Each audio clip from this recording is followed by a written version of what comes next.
Eu estava sentada na varanda do meu apartamento novo, tomando café naquela manhã de terça-feira, quando meu celular apitou. Era uma mensagem de vídeo. Abri sem pensar, achando que era algo dos netos, talvez um desenho da Lívia ou o Bernardo fazendo alguma gracinha. Mas o que apareceu na minha tela me fez derrubar a xícara no chão. Era Renata, minha nora.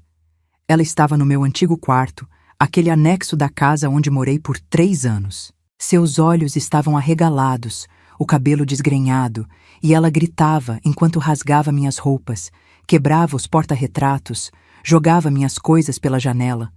A voz dela saía esganiçada, cheia de uma raiva que eu nunca tinha visto em pessoa alguma. Acabei com tudo que era seu. Nunca mais pise nessa casa. Você destruiu minha vida. Assisti àquele vídeo 3 vezes seguidas, sem conseguir me mexer. Minhas mãos tremiam tanto que quase deixei o celular cair também. Aquela não era a Renata que eu conhecia. Não era a mulher educada e competente com quem meu filho se casou há 9 anos. Era outra pessoa. Uma estranha usando o corpo da minha nora. Mas antes de eu continuar essa história, verifique se você já se inscreveu no canal e conte nos comentários de qual cidade ou país você está assistindo. Gostamos muito de saber até onde nossas histórias chegam. Meu nome é Sônia, tenho 63 anos e nasci em Campinas, interior de São Paulo. Fui funcionária administrativa de hospital durante 28 anos da minha vida. Comecei como auxiliar de escritório aos 22, logo depois de me casar com o Ernesto, e fui subindo devagar, com muito esforço, até chegar à coordenadora do setor de prontuários. Me aposentei há 7 anos, um pouco antes de completar 60, porque meu marido estava doente e eu precisava cuidar dele. Ernesto foi o amor da minha vida. Nos conhecemos num baile de São João quando eu tinha 19 anos. Ele era mecânico, tinha as mãos sempre manchadas de graxa e um sorriso que iluminava qualquer sala. Casamos 2 anos depois e ficamos juntos por 37 anos, até o câncer levá-lo embora. Foram 5 anos de viuvez até o dia em que recebi aquele vídeo, e posso dizer que nenhum desses dias foi fácil. A gente aprende a viver com a ausência, mas nunca se acostuma de verdade. Tivemos apenas um filho, o Caio. Não foi por falta de vontade de ter mais, foi porque a vida não permitiu. Tentamos durante anos, eu passei por tratamentos, mas depois do Caio não veio mais nenhum.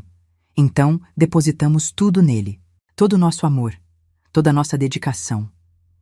E ele cresceu para ser um bom homem. Formou-se engenheiro civil, conseguiu emprego numa construtora grande e aos 28 anos conheceu a Renata. Lembro do dia em que ele a trouxe em casa para nos apresentar. Era um domingo de almoço. Eu tinha feito frango assado com batatas, que era o prato favorito do Ernesto. Renata entrou pela porta com um sorriso educado, um buquê de flores na mão e cumprimentou a gente com aquela polidez de quem foi bem criada. Era bonita, isso eu notei de cara. Cabelo castanho bem cuidado, roupas elegantes mas sem exagero e uma postura de quem sabe exatamente quem é. Ela trabalhava como designer de interiores, tinha escritório próprio e falava sobre o trabalho com paixão. Ernesto gostou dela na hora. Disse baixinho para mim na cozinha: "Essa aí tem fibra, Sônia. Vai ser boa pro nosso menino." E foi, durante muito tempo. Eles se casaram 1 ano depois, numa cerimônia simples mas bonita no sítio da família dela em Valinhos. Eu chorei o tempo todo, de alegria. Ver meu filho feliz, começando a própria família, era tudo que eu sempre quis. Os primeiros anos foram tranquilos. Renata e eu nunca fomos íntimas. Não tínhamos aquela relação de sogra e nora que viram amigas, que saem juntas para tomar café, que contam segredos uma para outra. Mas nos respeitávamos. Ela me tratava com educação, eu tratava ela da mesma forma. Quando os netos nasceram, a Lívia primeiro e depois o Bernardo, a relação até melhorou um pouco. Eu ia na casa deles ajudar com as crianças, levava comida, ficava algumas noites quando a Renata precisava trabalhar até tarde. Era uma convivência funcional. Não era quente, mas também não era fria. Tudo mudou quando o Ernesto morreu. A doença dele foi longa e dolorosa, quase 2 anos entre o diagnóstico e o fim. Quando ele se foi, eu me vi sozinha num apartamento silencioso demais, com lembranças em cada canto e uma solidão que parecia me engolir.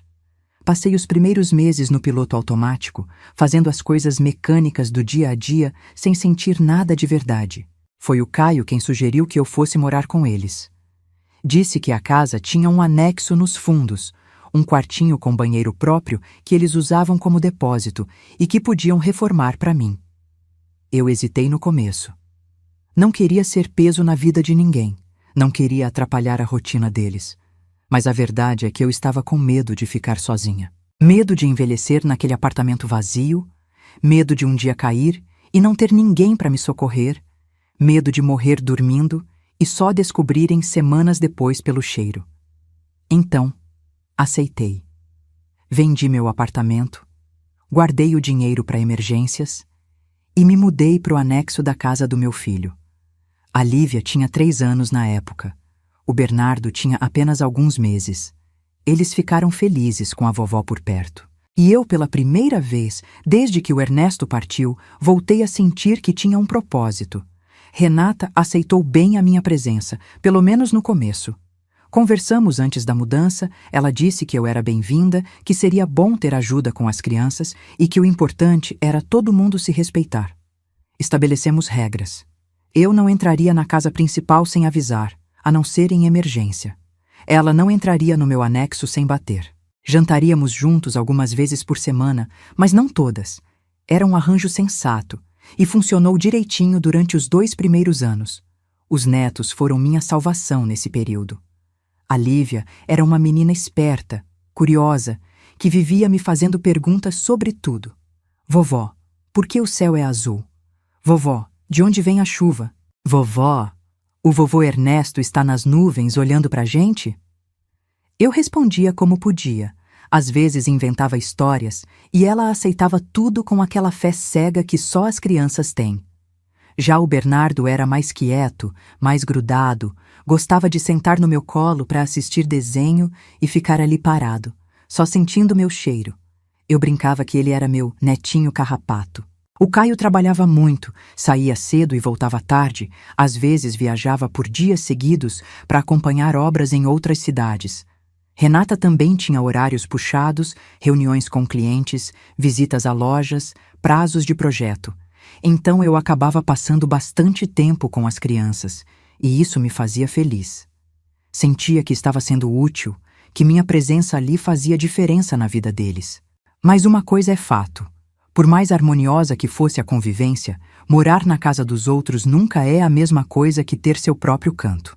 Eu sentia falta da minha independência, da liberdade de fazer as coisas do meu jeito sem me preocupar em incomodar. E apesar de o Caio e a Renata serem educados, eu percebia que às vezes minha presença era inconveniente.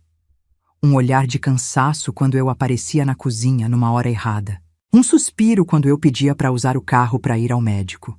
Pequenas coisas que eles provavelmente nem percebiam que faziam, mas que eu notava. Ainda assim, estava tudo dentro do normal. Era a vida de uma viúva morando com a família do filho. Não era perfeita, mas era suportável.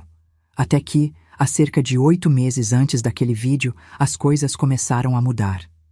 No começo, eu nem prestei atenção. Eram coisas pequenas, quase invisíveis. Renata esquecendo onde tinha colocado as chaves do carro, ela que sempre foi tão organizada.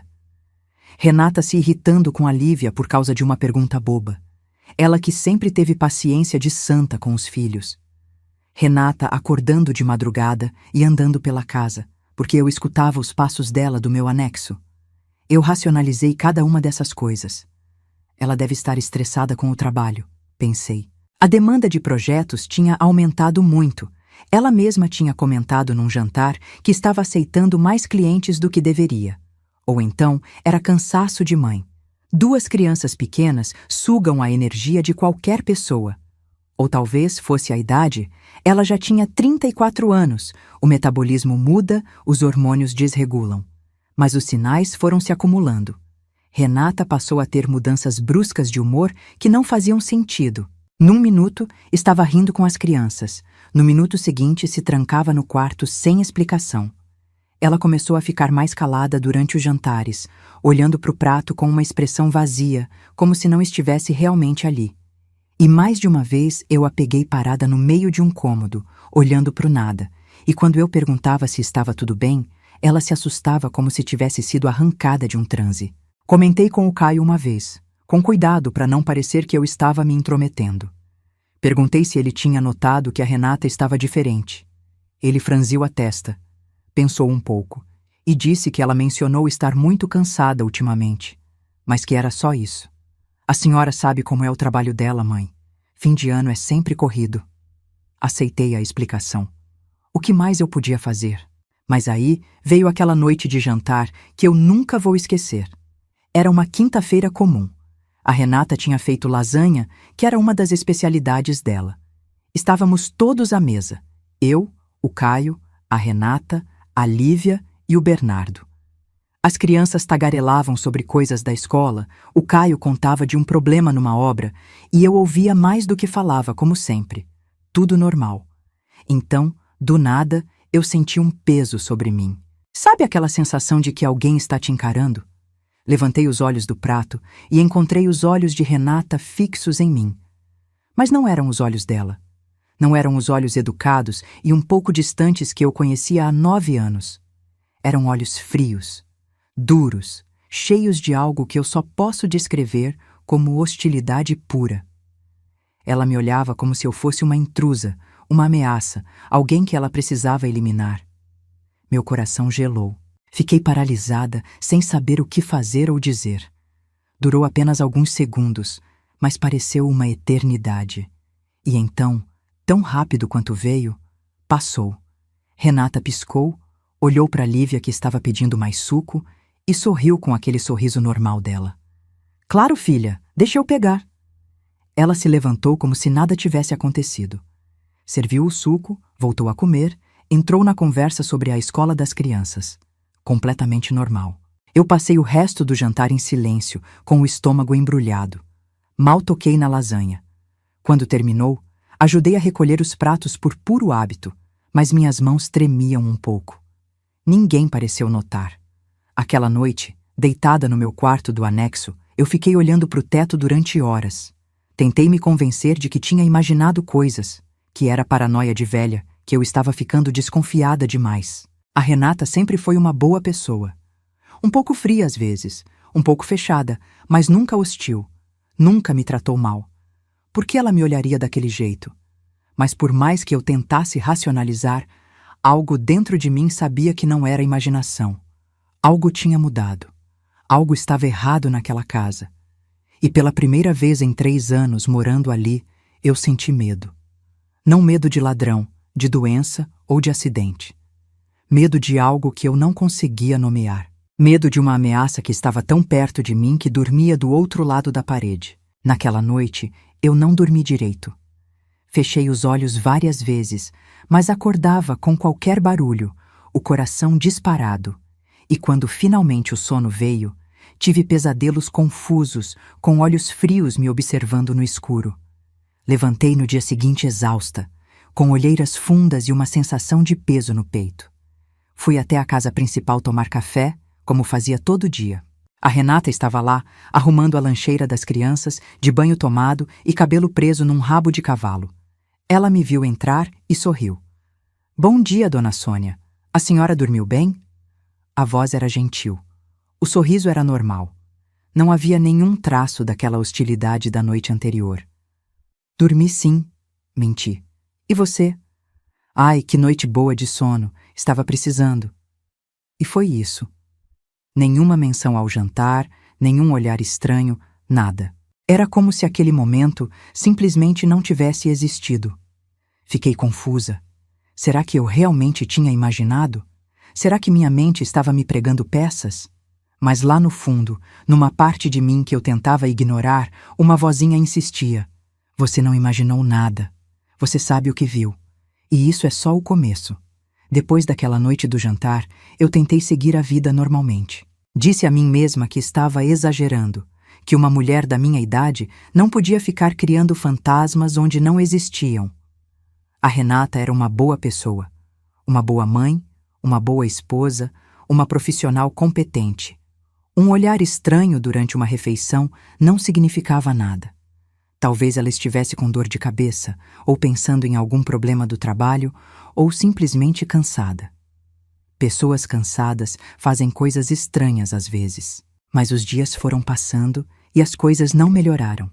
Pelo contrário, os sinais que eu tinha tentado ignorar começaram a se multiplicar, a ficar mais frequentes, mais intensos, e eu já não conseguia fingir que não estava vendo. A primeira explosão que presenciei aconteceu num sábado de manhã, umas 3 semanas depois do episódio do jantar. Eu estava no meu anexo, arrumando a cama, quando ouvi gritos vindos da casa principal. Não eram gritos de brincadeira, daqueles que crianças dão quando estão se divertindo. Eram gritos de raiva adulta, agudos e assustadores. Saí correndo, com o coração na boca, achando que tinha acontecido algum acidente. Quando entrei pela porta da cozinha, encontrei a Renata de pé no meio da sala, o rosto vermelho, as veias do pescoço saltadas, gritando com a Lívia. A menina estava encolhida no sofá, chorando, os olhinhos arregalados de medo. Quantas vezes eu já falei para você não deixar os brinquedos espalhados? Quantas vezes? Você é surda? É burra? O que tem de errado com você? Fiquei paralisada na porta. A Lívia tinha apenas 7 anos. Era uma criança. E os brinquedos que estavam no chão eram apenas algumas bonecas e peças de Lego. Nada que justificasse aquela reação desproporcional. Renata, eu disse, tentando manter a voz calma. O que está acontecendo? Ela se virou para mim com uma velocidade que me assustou. Por um segundo, vi aquele mesmo olhar frio do jantar, mas durou apenas um instante. Logo ela piscou, olhou ao redor como se estivesse acordando de um sonho e sua expressão mudou completamente. Desculpa, ela murmurou, passando a mão pelo cabelo. Eu não sei o que deu em mim. Desculpa, filha. Ela se ajoelhou na frente da Lívia e a abraçou. A menina ainda soluçava, mas aceitou o abraço. Renata ficou ali, acariciando o cabelo da filha, murmurando pedidos de desculpa. Eu saí de fininho, sem saber o que dizer. Voltei para o meu anexo com as pernas bambas e fiquei sentada na beira da cama durante um longo tempo, tentando processar o que tinha acabado de ver. A Renata que eu conhecia nunca gritaria daquele jeito com os filhos. Ela sempre foi firme na educação das crianças, mas de um jeito calmo, racional. Eu já a tinha visto dar bronca na Lívia e no Bernardo várias vezes, mas sempre com palavras medidas, explicando o porquê do castigo, sem jamais perder o controle. O que tinha acontecido ali não era uma bronca, era um ataque. Mas ela pediu desculpas, ela abraçou a filha, talvez fosse só um momento ruim, uma exceção. Todo mundo tem dias difíceis, não tem? Só que não foi uma exceção. Nas semanas seguintes, os episódios se repetiram. Nem sempre eram explosões de raiva. Às vezes eram crises de choro sem motivo aparente. Às vezes eram acusações estranhas, desconectadas da realidade. E o mais perturbador de tudo, no dia seguinte, a Renata não parecia se lembrar de nada. Uma noite, eu estava assistindo televisão na sala com o Caio quando a Renata desceu do quarto. Era quase 11 horas. As crianças já estavam dormindo. Ela estava de camisola, os cabelos desgrenhados, e tinha uma expressão de fúria no rosto que me fez recuar no sofá. Eu sei o que vocês dois estão fazendo, ela disse, olhando de mim para o Caio e de volta para mim. Acham que eu sou idiota? Que eu não percebo? O Caio se levantou, confuso. Amor, do que você está falando? Não finge que não sabe. Você e ela cochichando pelas minhas costas, planejando me tirar da minha própria casa. Eu vi as mensagens no seu celular, Caio. Eu vi. Que mensagens? Renata, eu não sei do que você está falando. Você está bem? Ela avançou na direção dele, o dedo em riste. Não muda de assunto. Você acha que pode me trair debaixo do meu próprio teto e eu vou ficar quieta, com a sua própria mãe como cúmplice? Eu senti o sangue gelar nas veias. Trair? Cúmplice? Do que ela estava falando? Aquilo não fazia o menor sentido. Renata, eu disse, me levantando devagar. Minha filha, eu não sei de onde você tirou isso, mas eu jamais... Cala a boca! Ela gritou, virando-se para mim com os olhos cheios de lágrimas. Você não é minha mãe. Você é uma intrusa nessa casa. Sempre foi. Eu deixei você morar aqui por pena e é assim que você me retribui? O Caio se colocou entre nós duas, os braços erguidos num gesto de paz. Renata, pelo amor de Deus, se acalma. Ninguém está traindo ninguém, ninguém está conspirando. Você está tendo algum tipo de... eu não sei, algum pesadelo acordada ou algo assim. Ela olhou para ele com uma expressão de mágoa tão profunda que chegou a me comover, apesar de tudo. Você também está contra mim, ela sussurrou. Meu próprio marido. E então, sem mais nenhuma palavra, ela se virou e subiu as escadas. Ouvimos a porta do quarto bater com força. O Caio ficou parado no meio da sala, pálido, passando a mão pelo rosto. Eu não sabia o que dizer. Ficamos ali em silêncio durante um tempo que pareceu uma eternidade. O que foi isso? Ele finalmente perguntou, mais para si mesmo do que para mim. Eu não sei, filho. Mas não é a primeira vez que acontece. Ele me olhou assustado. Como assim? Não é a primeira vez? Contei para ele sobre o olhar estranho no jantar, sobre a explosão com a Lívia, sobre outras pequenas coisas que eu tinha notado. Ele ouviu em silêncio, o senho franzido. Ela tem estado muito estressada, ele disse quando terminei. O trabalho, as crianças, tudo junto. Talvez ela precise tirar umas férias. Caio, isso não é estresse. Isso é outra coisa. Você viu o que aconteceu agora. Ela te acusou de traição, falou de mensagens no celular que não existem. Isso não é normal. Ele suspirou, esfregando os olhos. Eu vou conversar com ela amanhã, quando ela estiver mais calma. Provavelmente foi um pesadelo. Ela acordou confusa, misturou as coisas. Acontece. Eu quis argumentar, mas vi que ele não estava pronto para ouvir. Então apenas assenti e me despedi, voltando para o meu anexo com o coração pesado. No dia seguinte, como eu já esperava, a Renata agiu como se nada tivesse acontecido. Quando desci para tomar café, ela estava na cozinha, sorridente, fazendo panquecas para os filhos. Bom dia, dona Sônia. A senhora quer panqueca também? Eu a encarei, procurando algum sinal da mulher furiosa da noite anterior. Não encontrei nada. Seus olhos estavam calmos, seu sorriso era genuíno, sua voz era a de sempre. Renata, eu disse hesitante. Sobre ontem à noite... Ela franziu a testa confusa. Ontem à noite? O que tem? Você não lembra? Você desceu para a sala e... Dona Sônia, ontem à noite eu fui dormir cedo. Estava exausta. Nem saí do quarto depois das 9 horas. Ela disse isso com tanta convicção, tanta naturalidade, que por um segundo eu duvidei da minha própria memória. Será que eu tinha sonhado? Será que tinha imaginado tudo aquilo? Mas não. O Caio também estava lá. Ele também viu. Quando encontrei meu filho mais tarde naquele dia, perguntei se ele tinha conversado com a Renata. Ele disse que sim, mas que ela não lembrava de nada.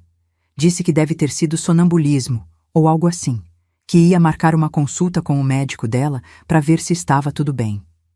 E você acredita nisso? Perguntei. Que foi só sonambulismo? Ele desviou o olhar.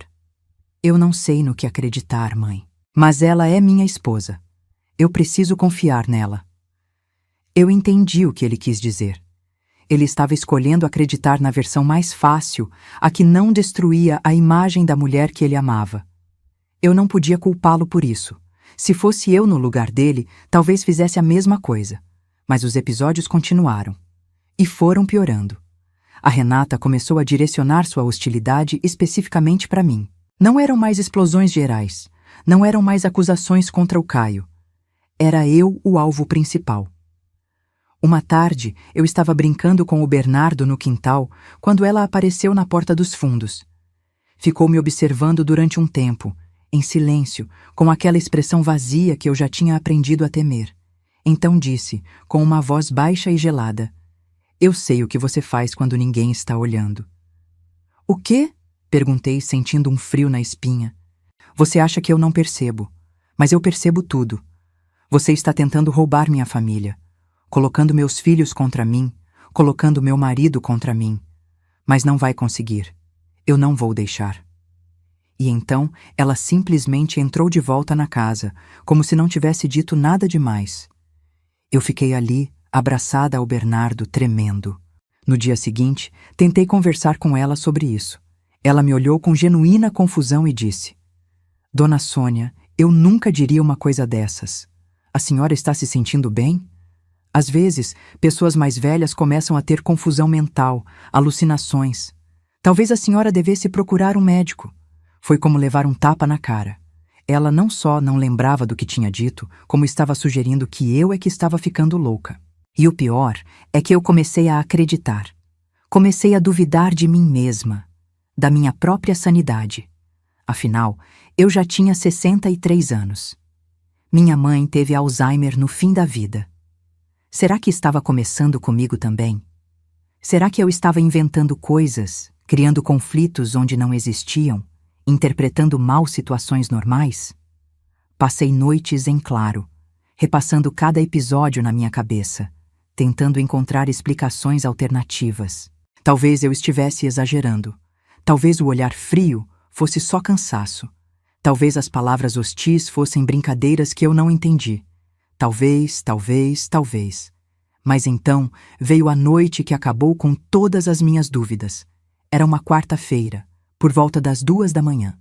Eu estava dormindo no meu quarto do anexo, um sono leve e cheio de sonhos inquietos, como tinha se tornado comum nos últimos meses. De repente, acordei com a sensação de que não estava sozinha. Abri os olhos devagar, o coração já acelerado antes mesmo de eu entender o porquê. O quarto estava escuro. Apenas uma fresta de luz da lua entrava pela cortina.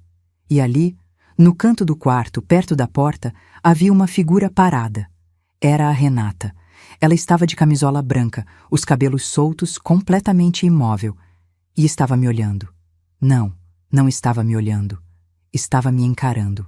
Com aqueles olhos vazios, sem expressão, como se eu fosse um objeto, uma coisa, e não uma pessoa. Eu quis gritar, mas a voz não saiu. Quis me mexer, mas meu corpo estava paralisado de terror. Fiquei ali, deitada, olhando para ela enquanto ela olhava para mim durante segundos que pareceram horas. Então, sem dizer uma única palavra, ela se virou e saiu do quarto. Ouvi seus passos no corredor, ouvi a porta da casa principal abrir e fechar. E depois, silêncio. Eu não dormi mais naquela noite. Fiquei sentada na cama, com as costas contra a parede, olhando para a porta até o sol nascer. Meu coração batia tão forte que eu podia ouvir o sangue pulsando nos meus ouvidos. Na manhã seguinte, a primeira coisa que fiz foi ir até a loja de ferragens do bairro e comprar uma tranca nova para minha porta. Uma tranca grossa, de metal, daquelas que não abrem por fora de jeito nenhum. Instalei eu mesma, com minhas mãos trêmulas e um tutorial do celular. E a partir daquela noite, passei a trancar minha porta todas as noites antes de dormir. Não contei para ninguém sobre o que tinha acontecido. Não contei para o Caio, não contei para Renata, não contei para ninguém. O que eu diria? Que minha nora entrou no meu quarto de madrugada e ficou me olhando? Ela ia dizer que não lembrava de nada, como sempre. E o Caio ia dizer que era sonambulismo, como sempre. E eu ia parecer a velha louca que estava inventando histórias. Mas eu sabia o que tinha visto. Não era sonho, não era alucinação, não era confusão mental de idosa. Aquela mulher tinha entrado no meu quarto no meio da noite e tinha ficado ali, parada, me observando enquanto eu dormia. E o mais assustador de tudo, ela não parecia estar ali para me fazer mal. Ela parecia estar avaliando, decidindo algo, como um predador que observa a presa antes de atacar. A partir daquele dia, eu comecei a viver com medo dentro daquela casa. Medo de encontrar a Renata nos corredores, medo de cruzar com ela na cozinha, medo de dormir, medo de acordar. Cada vez que ela me olhava, eu procurava sinais daquela outra pessoa, daquela estranha que habitava o corpo dela. E às vezes, eu via um lampejo nos olhos, uma tensão no maxilar, um segundo de hesitação antes de sorrir. Pequenas coisas que ninguém mais notava. Mas eu notava. E a cada dia que passava, uma certeza ia se formando dentro de mim. Eu não conhecia mais a mulher com quem estava dividindo aquela casa. A Renata que eu conhecia, a designer educada e competente, a mãe dedicada, a esposa do meu filho, estava sumindo. E no lugar dela estava surgindo outra pessoa. Uma pessoa que me odiava por razões que eu não conseguia entender. Uma pessoa que dizia coisas terríveis e depois não lembrava de nada. Uma pessoa que entrava no meu quarto de madrugada e me observava dormir. Eu estava vivendo com uma estranha. E essa estranha estava ficando cada vez mais perigosa. Depois do episódio em que encontrei a Renata parada no meu quarto de madrugada, passei a viver num estado permanente de alerta. Trancava minha porta todas as noites, conferia a fechadura 2, 3 vezes antes de tentar dormir. Evitava ficar sozinha com ela na casa. Quando precisava ir à cozinha ou à sala, primeiro escutava se havia movimento, se ela estava por perto. Virei uma espécie de prisioneira no lugar que deveria ser meu lar. As semanas foram passando nesse ritmo tenso. Os episódios continuavam acontecendo, mas eu já não tentava mais conversar sobre eles. Não adiantava. A Renata nunca lembrava de nada. O Caio não queria acreditar que algo estava realmente errado. E eu estava cansada de parecer a velha paranoica que inventava histórias. Então me fechei. Observava tudo em silêncio. Anotava mentalmente cada comportamento estranho e rezava todas as noites para que aquilo passasse, para que fosse só uma fase, para que a Renata de antes voltasse. Mas ela não voltou. E numa noite de quinta-feira, há cerca de 2 meses antes de eu receber aquele vídeo, aconteceu o episódio que mudou tudo. Era por volta das 3 da manhã. Eu tinha acordado com sede, aquela sede seca de quem dormiu de boca aberta. Normalmente eu mantinha uma garrafa de água no criado mudo, mas naquela noite tinha esquecido de encher. Fiquei um tempo deitada, tentando ignorar a garganta arranhando, mas não consegui voltar a dormir. Então me levantei, destranquei a porta do meu quarto e fui até a cozinha da casa principal pegar água. O anexo onde eu morava ficava conectado à casa por um corredor curto. Era só atravessar uma porta e eu já estava dentro. Naquela hora da madrugada, tudo estava escuro e silencioso. As crianças dormiam no andar de cima, o Caio e a Renata também. Ou pelo menos era o que eu pensava. Atravessei o corredor na ponta dos pés, sem acender a luz para não acordar ninguém. Conhecia aquela casa de cor, sabia onde ficava cada móvel, cada degrau, cada obstáculo. Cheguei à cozinha guiada apenas pela luz fraca que entrava pela janela. Uma claridade azulada de poste de rua. Fui até a geladeira, peguei a jarra de água filtrada e estava me servindo num copo quando senti. Aquela sensação que eu já conhecia bem demais. A sensação de estar sendo observada. Me virei devagar, o copo ainda na mão. Renata estava parada na porta da cozinha. Ela usava uma camisola escura, os pés descalços no piso frio. Os cabelos estavam soltos, caindo sobre os ombros de um jeito desgrenhado. Mas o que me fez congelar no lugar foram os olhos dela. Estavam abertos, fixos em mim, mas não pareciam me ver de verdade. Era como se ela estivesse olhando através de mim, para algum lugar que só ela podia enxergar. "Renata?", eu disse, a voz saindo num fio. "Está tudo bem?" Ela não respondeu. Deu um passo na minha direção, depois outro. E outro. Eu recuei instintivamente, até sentir minhas costas baterem na parede ao lado da geladeira. Não tinha para onde ir. Ela continuou avançando até estar a menos de 1 metro de mim, tão perto que eu podia sentir o calor do corpo dela, podia ver os detalhes do rosto dela mesmo na penumbra. E então ela falou: "Você precisa sair dessa casa." A voz não era dela. Quero dizer, era a voz da Renata, saía da boca dela. Mas o tom era completamente diferente. Grave, rouco, como se viesse de um lugar profundo dentro dela. Uma voz que eu nunca tinha ouvido antes. "Hey, Renata, o que você está dizendo?" Eu gaguejei.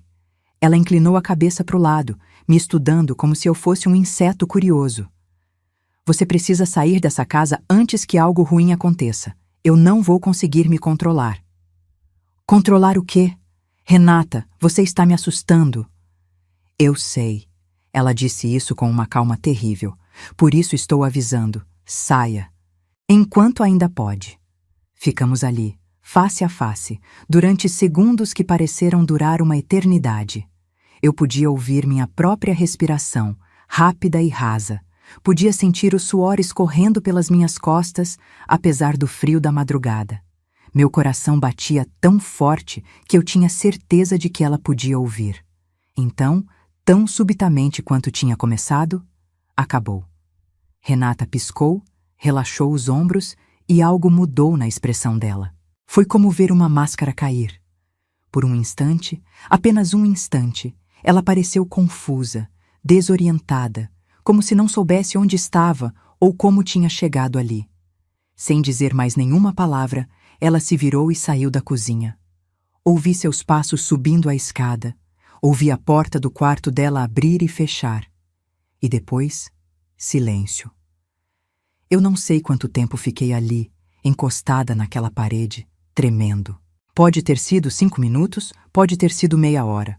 O copo de água ainda estava na minha mão, a água derramando porque eu não conseguia parar de tremer. Quando finalmente consegui me mexer, deixei o copo na pia e voltei para o meu anexo quase correndo. Tranquei a porta, empurrei a cômoda na frente dela para garantir, e me sentei na cama abraçada aos joelhos até o sol nascer. Aquela noite eu não dormi. Como eu poderia? As palavras dela ficavam ecoando na minha cabeça, repetindo em loop infinito. Você precisa sair dessa casa antes que algo ruim aconteça. Eu não vou conseguir me controlar. O que ela quis dizer com aquilo? Não conseguir controlar o quê? O que ela faria comigo se eu ficasse? Pela primeira vez desde que tudo começou, eu senti medo real. Não medo de parecer louca, não medo de causar problemas na família. Medo pela minha própria vida. Medo de que numa dessas noites a Renata entrasse no meu quarto e não saísse apenas me olhando. Medo de acordar com as mãos dela no meu pescoço, ou uma faca na minha direção, ou qualquer outra coisa que aquela parte escura dela fosse capaz de fazer. E o mais perturbador de tudo, uma parte de mim acreditava que ela estava me avisando de verdade, que aquilo não era uma ameaça, era um pedido de socorro. Como se houvesse 2 Renatas dentro do mesmo corpo e uma delas estivesse tentando me proteger da outra. Na manhã seguinte, desci para o café da manhã com olheiras fundas e o coração ainda acelerado. E lá estava ela, a Renata de sempre, sorridente e animada, fazendo ovos mexidos para as crianças enquanto cantarolava uma música do rádio. Bom dia, dona Sônia. Dormiu bem? Eu a encarei, procurando qualquer sinal da mulher da cozinha escura. Não encontrei nada. Seus olhos estavam claros, seu sorriso era genuíno, seus movimentos eram leves e despreocupados. Era como se a noite anterior simplesmente não tivesse existido. Dormi, menti sentando à mesa. Que bom. A senhora quer ovo também? Fiz bastante. Ela me serviu um prato, beijou a testa das crianças e saiu dizendo que ia se arrumar para o trabalho. Tudo normal.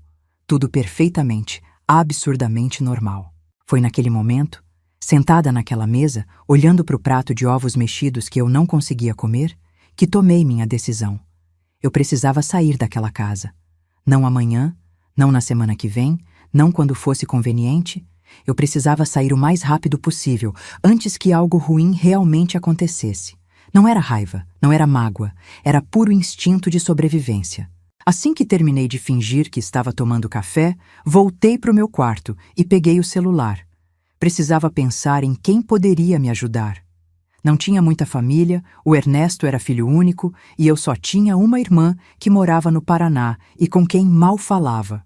Mas tinha a Maura. Maura era prima do Ernesto, mais nova que ele, uns 15 anos. Tínhamos mantido contato depois que ele morreu.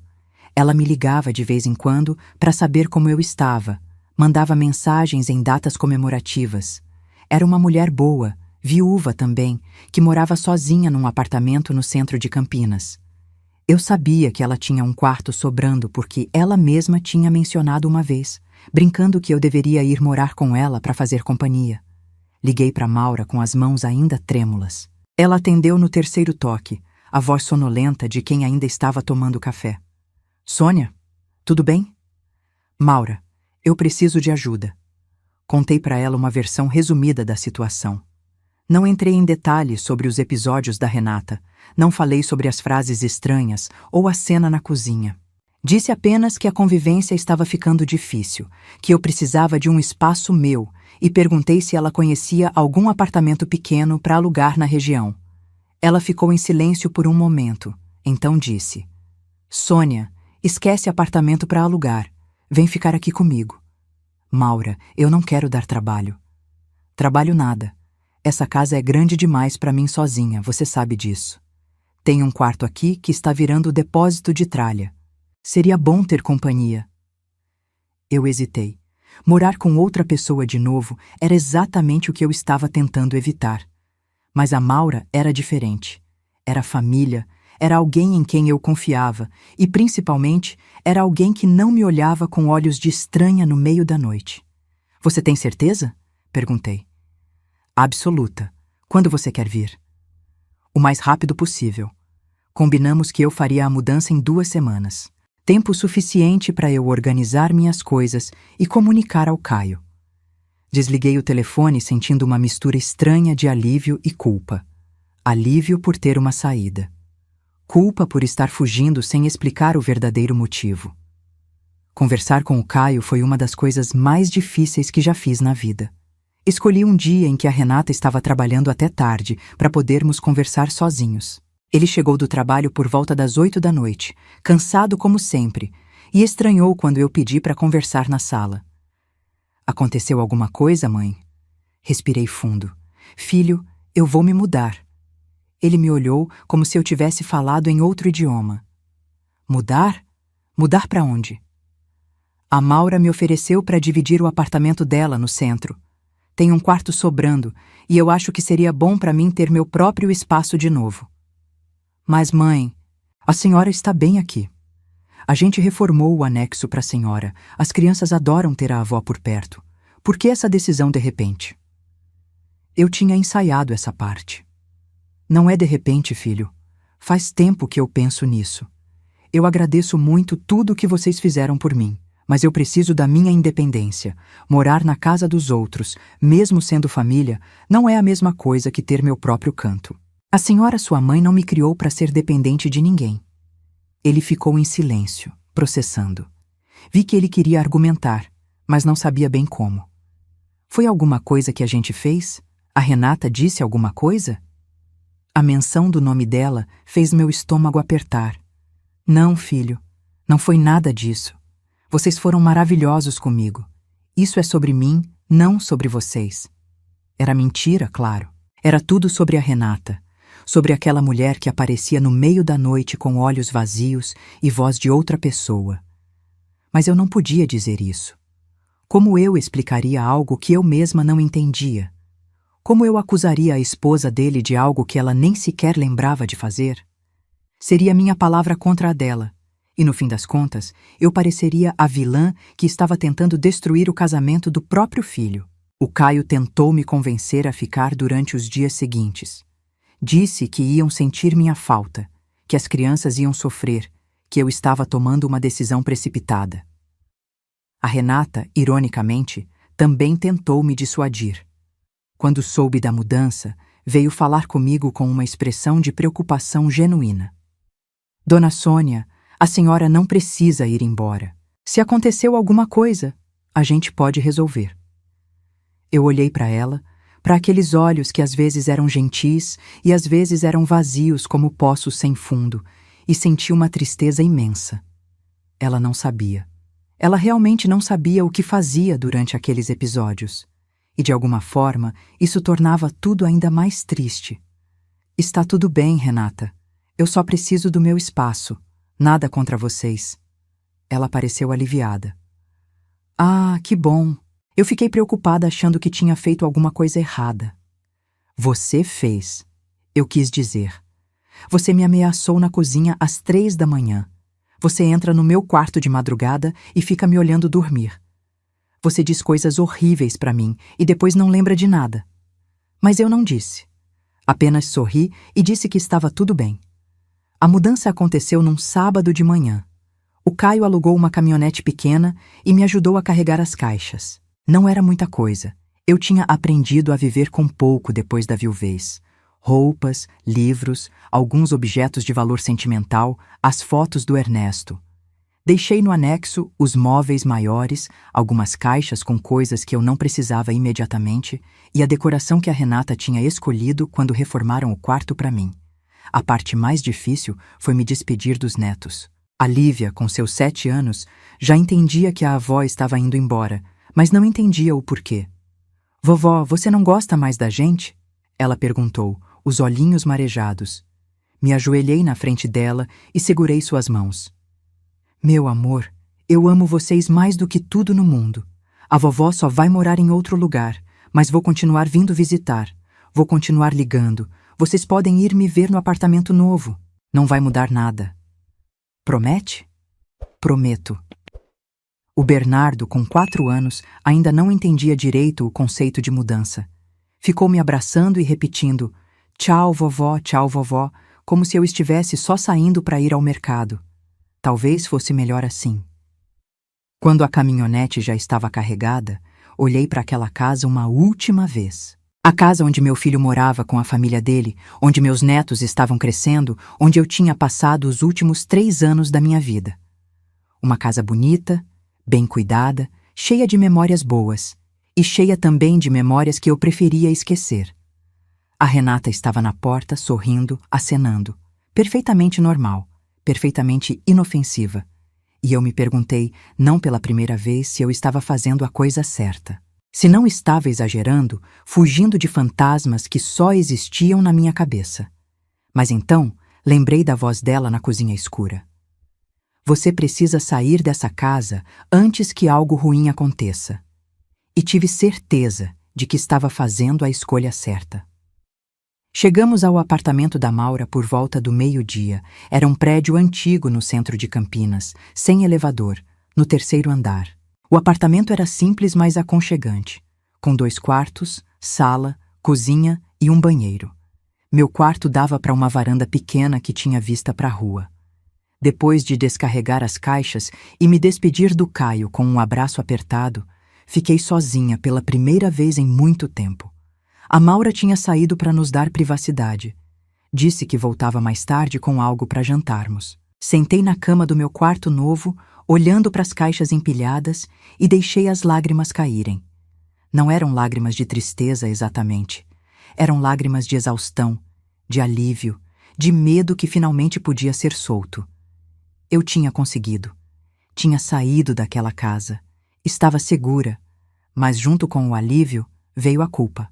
Culpa por ter abandonado meus netos. Culpa por ter mentido para o meu filho. Culpa por estar fugindo de uma situação em vez de enfrentá-la. E principalmente, culpa por estar deixando a Renata, o Caio e as crianças sozinhos com aquele problema que ninguém parecia enxergar além de mim. E se algo acontecesse? E se a Renata fizesse alguma coisa com as crianças durante um desses episódios? E se ela machucasse o Caio ou a si mesma? Eu estava me salvando, mas estava deixando minha família para trás. Mas o que eu podia fazer? Eu era uma mulher de 63 anos, sozinha, sem provas de nada. Ninguém acreditava em mim. A própria Renata não sabia o que estava acontecendo. Como eu poderia ajudar alguém que não sabia que precisava de ajuda? Fiquei ali sentada até o sol começar a se pôr, pintando as paredes do quarto novo de laranja e rosa. Então me levantei, sequei as lágrimas e comecei a desfazer as caixas. A vida continuava. E eu precisava aprender a viver ela de novo, dessa vez sozinha. As 2 primeiras semanas no apartamento da Maura foram estranhas. Não estranhas no sentido ruim, mas no sentido de reaprender a viver. Fazia 3 anos que eu não acordava num lugar que fosse verdadeiramente meu, que eu não tomava café sem me preocupar em estar incomodando alguém, que eu não dormia sem trancar a porta com medo do que poderia entrar. A Maura era uma companhia leve. Ela trabalhava meio período numa loja de tecidos no centro e passava as tardes fazendo crochê na varanda. Conversávamos durante as refeições, assistíamos novelas juntas à noite, mas cada uma respeitava o espaço da outra. Era exatamente o tipo de convivência que eu precisava. Nos primeiros dias, eu acordava no meio da noite com o coração acelerado, achando que estava de volta no anexo, achando que ia encontrar a Renata parada no canto do quarto me observando. Mas então eu abria os olhos, via as paredes diferentes, ouvia o barulho do trânsito lá embaixo e lembrava que estava segura. Aos poucos, meu corpo foi entendendo isso também. As noites de sono foram ficando mais longas, os pesadelos mais raros. Falava com os netos por videochamada quase todos os dias.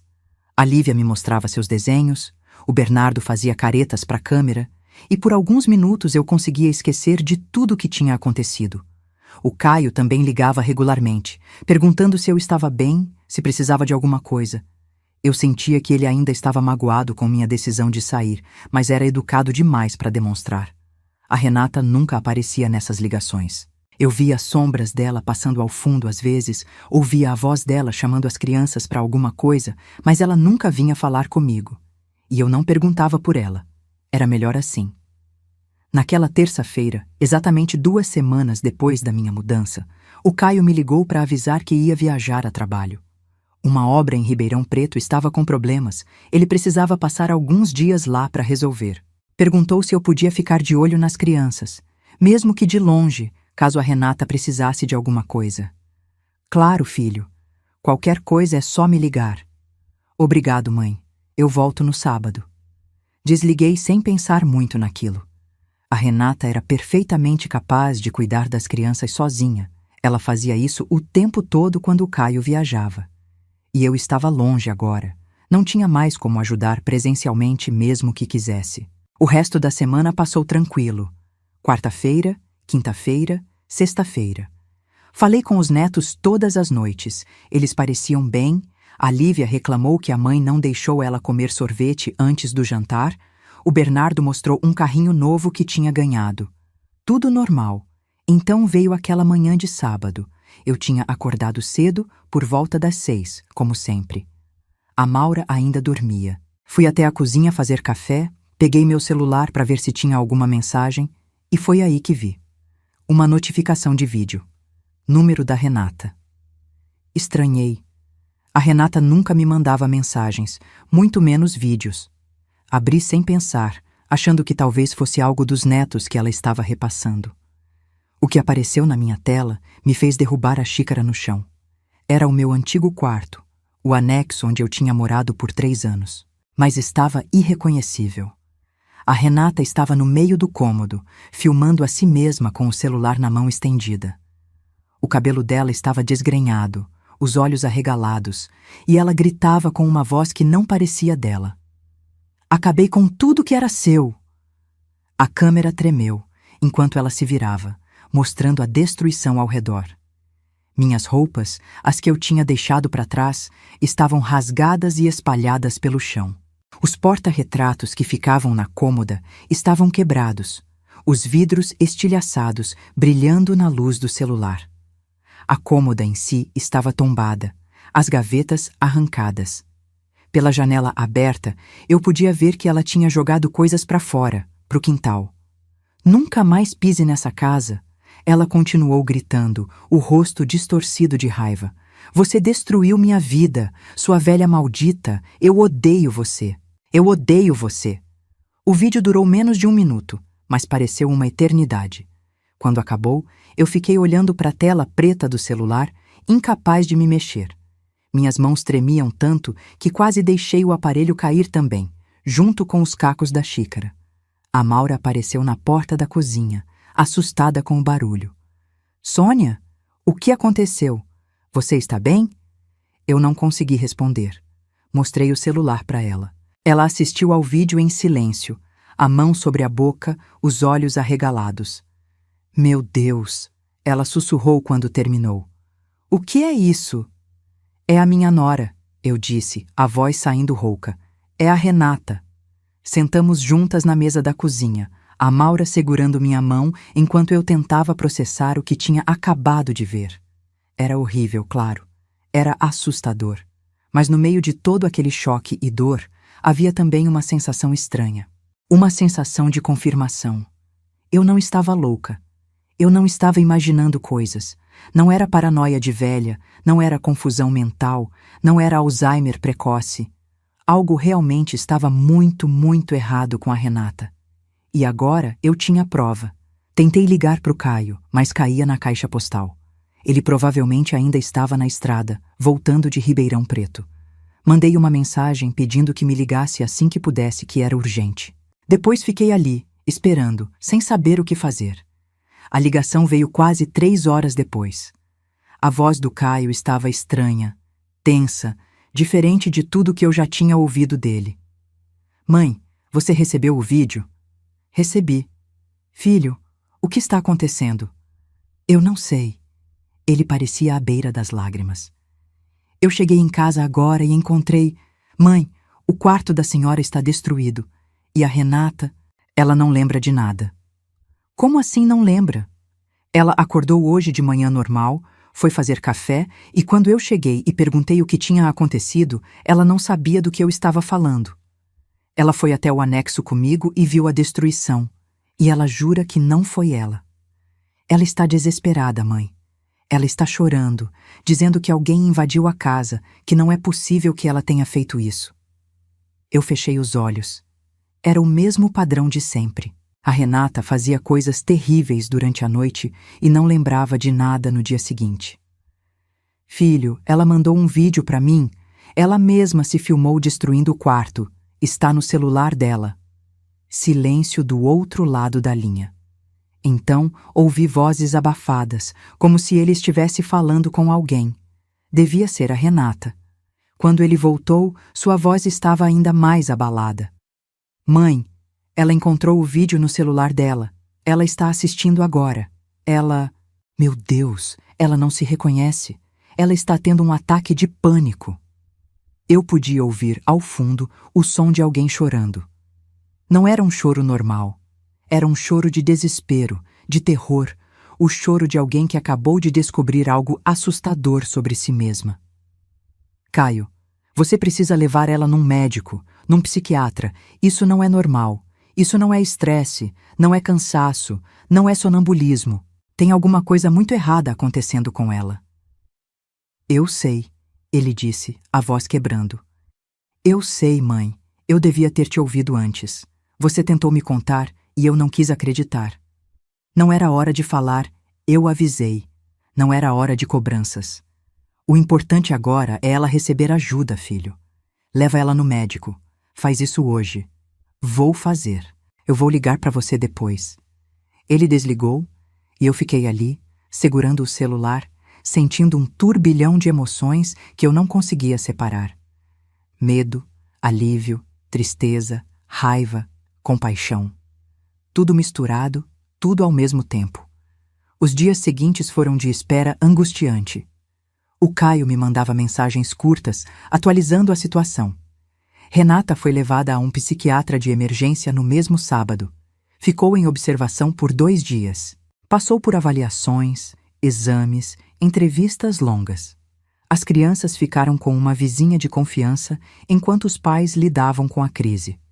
Na quarta-feira, quase uma semana depois do vídeo, o Caio me ligou novamente. Dessa vez, sua voz estava calma, mas carregada de um peso que eu podia sentir através da linha. Mãe, saiu o diagnóstico. Eu segurei a respiração. O que ela tem? Ele respirou fundo antes de responder. O médico disse que se chama transtorno dissociativo de identidade, combinado com episódios psicóticos breves. É complicado de explicar.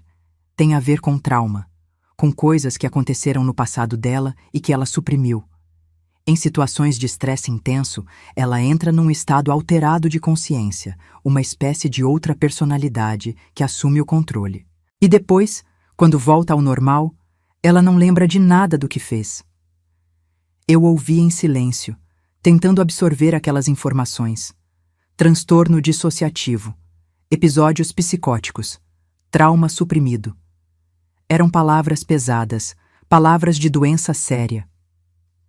Então ela realmente não sabia o que estava fazendo? Perguntei.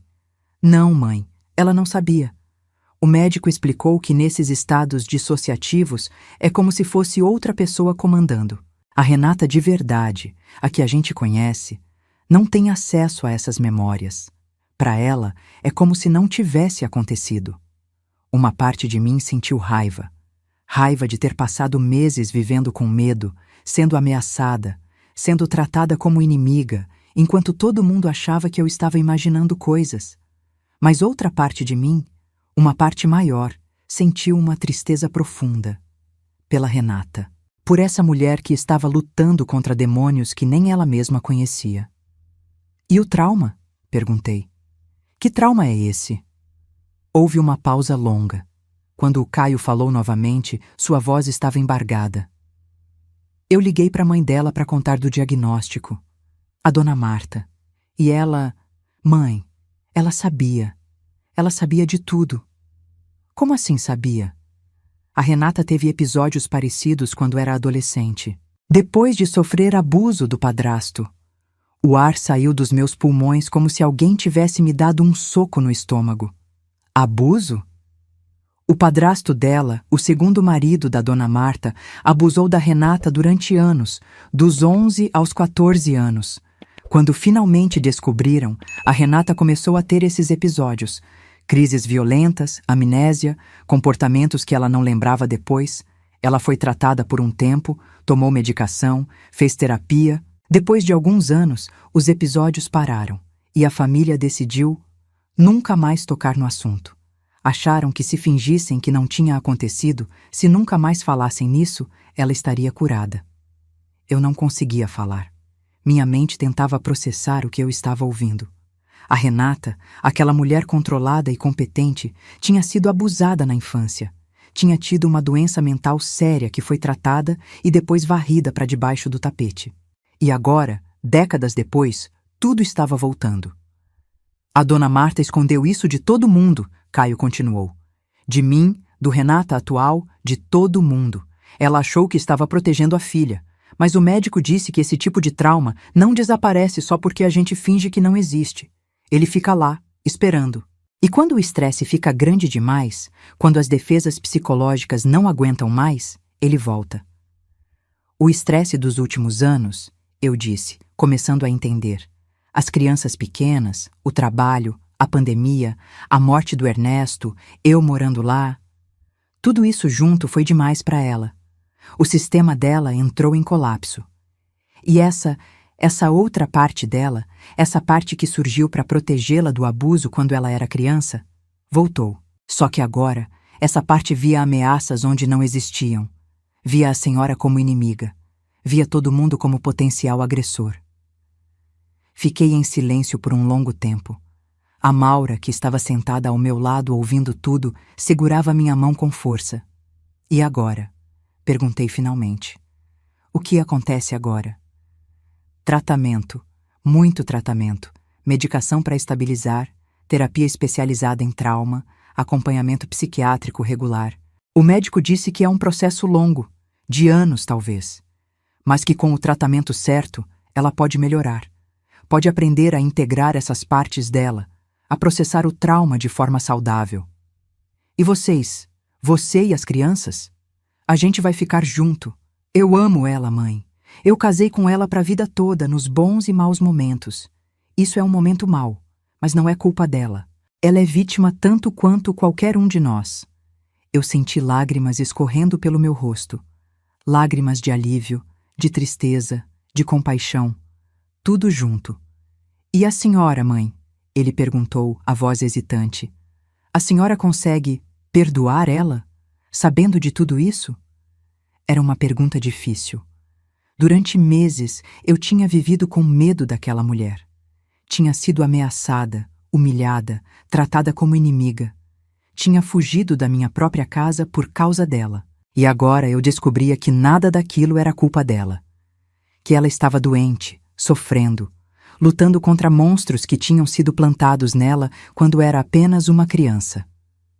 Eu não sei se perdão é a palavra certa, eu disse devagar. Mas eu entendo. E eu quero ajudar se puder. Caio soltou um suspiro de alívio. Obrigado, mãe. Isso significa muito, para mim e para ela. Depois que desliguei, fiquei sentada em silêncio por muito tempo. A Maura me trouxe um chá, se sentou ao meu lado, esperou que eu estivesse pronta para falar. Ela não era má, eu disse finalmente.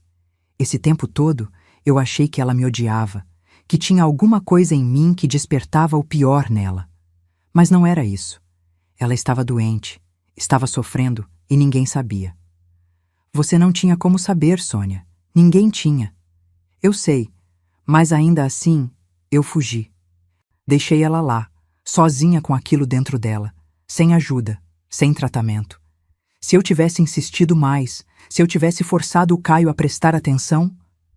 Você fez o que podia fazer. Você tentou falar, ninguém quis ouvir. E você precisava se proteger. Não tem nada de errado nisso. Eu sabia que ela estava certa. Mas a culpa ainda estava lá, pesando no meu peito. Culpa por ter julgado a Renata, por ter pensado o pior dela, por ter desejado em momentos de raiva que ela sumisse da minha vida. Naquela noite, deitada na cama, eu pensei em tudo que tinha aprendido ao longo dos meus 63 anos de vida. Pensei em como a gente nunca sabe realmente o que está acontecendo dentro das outras pessoas. Pensei em como é fácil julgar, rotular, condenar. E pensei em como às vezes as pessoas que parecem mais fortes, mais controladas, mais perfeitas, são exatamente as que estão carregando os pesos mais pesados. A Renata não era minha inimiga. Nunca tinha sido. Ela era uma mulher ferida, uma menina machucada que cresceu carregando uma dor que ninguém deveria carregar. E essa dor, sufocada por décadas, tinha finalmente encontrado uma forma de sair. Uma forma destrutiva, assustadora, dolorosa para todos ao redor. Mas ainda assim, apenas dor tentando encontrar uma saída. Eu não sabia o que o futuro reservava. Não sabia se a Renata ia melhorar, se o casamento dela com o Caio ia sobreviver, se eu ia conseguir olhar para ela novamente sem sentir medo. Mas eu sabia de uma coisa: eu não ia abandoná-la. Não ia virar as costas para minha família quando eles mais precisavam de mim. Eu tinha passado a vida toda trabalhando em hospital. Tinha visto doença mental ser tratada como vergonha, como fraqueza, como defeito de caráter. Tinha visto famílias abandonarem seus entes queridos porque não conseguiam lidar com o peso do diagnóstico. Eu não ia ser mais uma dessas famílias. A Renata precisava de ajuda. E eu ia ajudar. Não sabia ainda como, mas ia descobrir. Nos dias que se seguiram à ligação do Caio, eu passei por uma transformação interna que é difícil de explicar. Era como se alguém tivesse acendido uma luz num cômodo escuro que eu tinha habitado por meses, e de repente eu conseguisse ver que os monstros que eu temia eram apenas sombras. Sombras de algo real, sim, mas não do que eu imaginava. A Renata não me odiava. Nunca tinha me odiado. Aquela mulher que me encurralava na cozinha de madrugada, que me observava dormir, que dizia coisas cruéis com olhos vazios, não era a Renata de verdade. Era uma parte dela que tinha nascido da dor, do trauma, do abuso que ela sofreu quando era apenas uma menina. Uma parte que existia para protegê-la, mas que tinha se tornado destrutiva porque nunca foi tratada adequadamente. Eu ficava deitada à noite, olhando para o teto, pensando na adolescente que a Renata tinha sido. Uma menina de 11, 12, 13 anos, sendo abusada pelo padrasto dentro da própria casa, enquanto a mãe não via ou fingia não ver. Uma menina que teve que criar uma versão alternativa de si mesma para sobreviver àquele horror. E depois, quando finalmente foi descoberto, quando finalmente ela começou a receber ajuda, a família decidiu que era melhor fingir que nada tinha acontecido. Varrer a dor para debaixo do tapete e seguir em frente. Como alguém faz isso com uma criança? Como uma mãe olha para a filha que foi destruída daquele jeito e decide que a melhor solução é o silêncio. Eu pensava na minha própria experiência trabalhando no hospital durante 28 anos. Eu era do setor administrativo, não lidava diretamente com pacientes, mas via muita coisa. Via as famílias que chegavam com seus entes queridos em crise, desesperadas, sem saber o que fazer. Via os pacientes psiquiátricos sendo transferidos para o setor específico, às vezes contidos, às vezes sedados, quase sempre olhados com um misto de medo e desprezo pelos outros funcionários.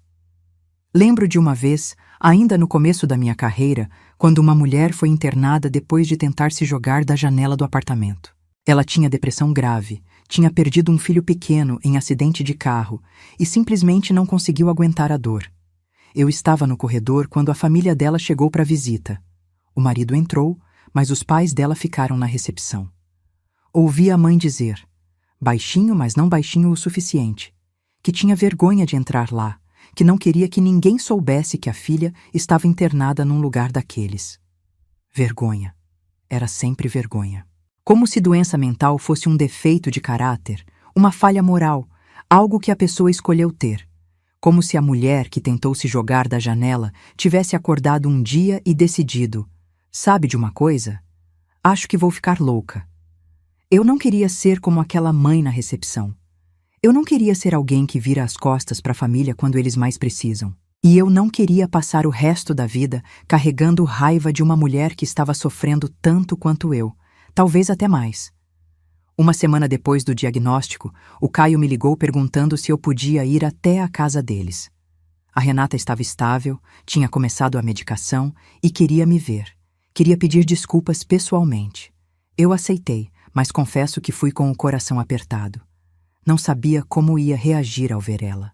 Não sabia se ia conseguir separar a Renata doente, a que me ameaçou e me fez viver com medo, da Renata real, a que era esposa do meu filho e mãe dos meus netos. Quando cheguei na casa, o Caio me recebeu na porta. Ele parecia ter envelhecido 10 anos em 2 semanas. Tinha olheiras fundas, a barba por fazer, os ombros curvados de cansaço. Me abraçou forte antes de me deixar entrar. Ela está na sala, ele disse baixinho. Vai com calma, mãe. Ela está muito frágil. Atravessei o corredor que eu conhecia tão bem e entrei na sala. A Renata estava sentada no sofá, as mãos entrelaçadas no colo, os olhos fixos no chão. Quando me ouviu entrar, levantou o rosto e eu vi algo que nunca tinha visto nela antes. Medo. Medo de mim. Medo da minha reação. Ela estava magra, muito mais magra do que da última vez que a vi. O rosto estava pálido, os cabelos presos num coque frouxo, sem nenhuma maquiagem. Parecia menor de alguma forma, como se tivesse encolhido. Não havia nada nela da mulher controlada e confiante que eu conhecia há 9 anos. Havia apenas uma pessoa quebrada, esperando ser julgada. Dona Sônia, ela disse, a voz tremendo. Eu não sei o que dizer. Eu não tenho palavras para...